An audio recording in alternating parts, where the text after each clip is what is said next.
En 1570, Felipe II decidió dotar de un espacio importante en Córdoba a una de sus grandes pasiones, los caballos.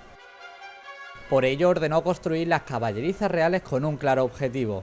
Precisamente para criar caballos, para criar un caballo especial en una época donde era el elemento fundamental en la vida de la corte o en la vida de la guerra, los caballos, ¿no?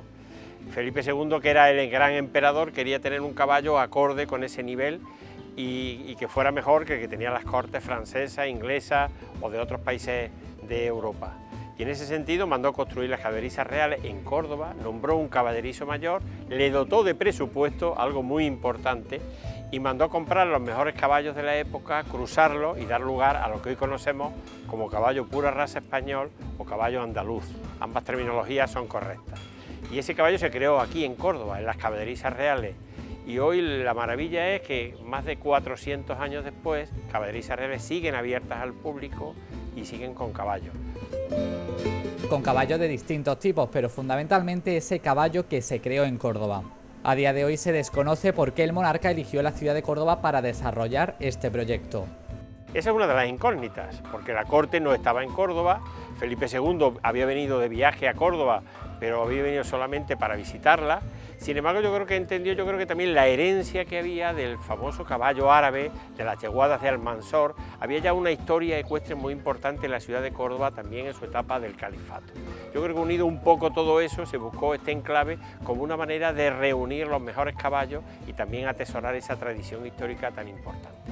El caso es que Felipe II firmó una cédula real, que es lo importante, y como he dicho antes, y dio las instrucciones para que se construyera lo que hoy tenemos aquí en pleno corazón de la ciudad de Córdoba.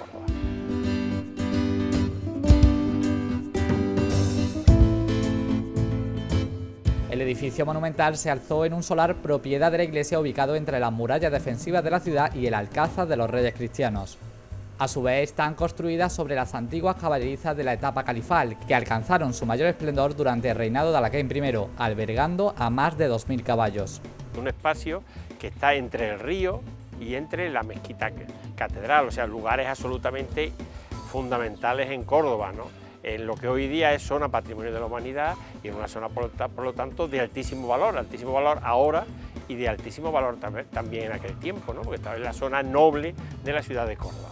El caso es que aquí se decidió, yo creo que tal vez por la cercanía al río y porque se entiende que las yeguadas de Almanzor estuvieron también muy cerca del río y muy cerca de la mezquita de Córdoba, y yo creo que recogiendo toda esa historia fue la decisión de este enclave, que lo más importante es que fuera en Córdoba, lógicamente.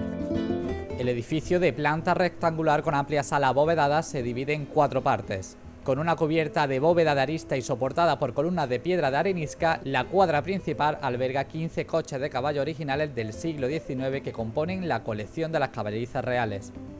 La cuadra secundaria, que estaría a la espalda ahora mismo de donde estamos, y al fondo, que estaría el picadero cubierto y el guardarnés. El edificio que hay al fondo es un edificio muy posterior, ya del siglo XX, de menos valor histórico. Pero esta U que entendemos ahora, cuadra principal, secundaria, picadero, guardarnés, constituye la base del edificio tal y como se concibió en esa época. Hay que decir que la cuadra principal tiene un inmenso valor histórico, porque se considera la más antigua que existe en este momento en Europa. Solamente hay una de la misma época en Estambul. Tanto Versalles como Viena, como estas caballerizas y cuadras tan famosas que existen en este momento por toda Europa, son todas de épocas posteriores a Felipe II, y por lo tanto esa cuadra principal, que mantiene en su estructura todo lo que en su momento se concibió como tal, es la más antigua de este momento en Europa, lo cual también le da un valor muy importante, no solo ya patrimonial, sino histórico. En la primera mitad del siglo XVIII, un devastador incendio arrasa el histórico monumento.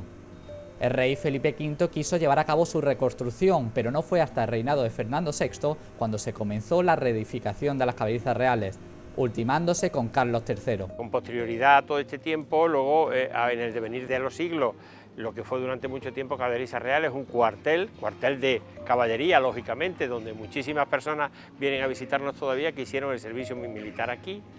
Y lógicamente parte de estos edificios anexos que os he comentado, que se han hecho con posterioridad, eran edificios que estaban dirigidos pues a dormitorios, a aseos, en definitiva a toda la infraestructura que hace falta en un cuartel para que verdaderamente pueda tener toda la funcionalidad, pero siempre el eje ha sido el caballo. Yo creo que el gran éxito actual es que las caballerizas estén abiertas, estén todavía con un trabajo por hacer muy importante, pero sobre todo están vivas, porque tienen caballo. Este edificio sería un edificio más importantísimo en Córdoba, con toda seguridad, de los muchos que afortunadamente tenemos de gran valor, pero no tendrían ese valor real que hoy tienen porque tienen caballo. Caballerizas con caballo y caballo pura raza española hace que este sea un símbolo importantísimo a nivel internacional de lo que es una raza absolutamente única como es el pura raza española. Hasta 1995 el edificio fue propiedad del Ministerio de Defensa. En ese año el Ejército hace una reestructuración y traslada a Écija la unidad militar de caballería que había en Caballerizas.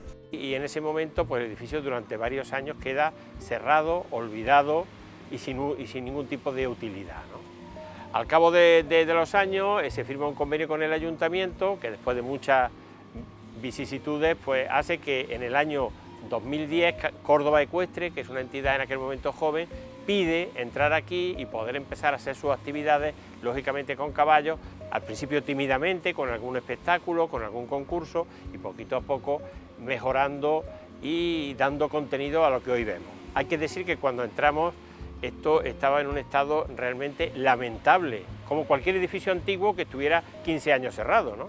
¿Qué es lo que había proliferado? Bueno, la vegetación se había apoderado de todo el edificio, de todo el terreno, de una manera absolutamente libre, 15 años dejando a la naturaleza hacer su trabajo, y algo peor, las palomas. Las palomas habían inundado el edificio, había miles y miles de palomas.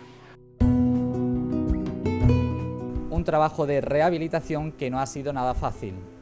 Desde 2010 ahora estamos hablando ya de casi 13 años, donde Córdoba Ecuestre ha ido limpiando, mejorando, construyendo, reconstruyendo y manteniendo lo que es un edificio absolutamente único, al que le queda todavía muchísimo por hacer, pero que hoy día, pues cuando uno entra aquí, pues da alegría verlo, ¿no? En cuanto a ese valor y ese valor de estas caballerizas con caballo, insisto siempre en ello, ¿no? El estado actual es que el titular está siendo en este momento transmitido del Ministerio de Defensa como cuartel que era al Ayuntamiento de Córdoba. Yo creo que en muy breve se podrá registrar ya la escritura y esto será patrimonio de la ciudad de Córdoba como tiene que ser. En la actualidad, Córdoba Ecuestre se encarga de la gestión del edificio, teniendo siempre como eje fundamental la cultura del caballo, algo fundamental que nos parece que, insisto, es lo que le da valor y lo que hace que esto sea un polo de desarrollo importante, cultural, económico, turístico, también deportivo, porque hay muchas actividades de ese sector. Por lo tanto, ese es el estado de la cuestión en la que nos encontramos, que esperemos que ya por fin, después de más de 12 años de estar aquí trabajando, podamos regularizar y terminar y cerrar ese círculo que nos permita ya un proyecto fundamental para nosotros, que es crear el Centro Internacional del Caballo. Un centro que permitiría tanto a este espacio como al anexo, que es la huerta de caballerizas, que es el gran desahogo de espacio que vamos a tener, donde podamos ser un centro de referencia internacional. Hoy día hacemos muchos concursos internacionales, vienen a visitarnos jinetes de toda Europa, pero cuando consigamos adaptar definitivamente estas instalaciones, seremos uno de los puntos de referencia del caballo a nivel mundial. Un edificio vivo con intensa actividad diaria. Todos los días se limpia, todos los días se arregla cualquier avería, todos los días se visita, se plantan, se replantan, los caballos se mueven. Un edificio con vida es un edificio lógicamente que tiene futuro, ¿no? Y creo que es lo más importante. Ahora sobre eso lo que nos hace falta es dar el siguiente paso para proyectarnos en un nivel auténticamente de competencia internacional. Caballerizas reales están declaradas desde 1929 Monumento Histórico Nacional, así como Patrimonio Nacional. Además, forman parte del Centro Histórico de Córdoba, que fue declarado Patrimonio de la Humanidad por la UNESCO en 1994.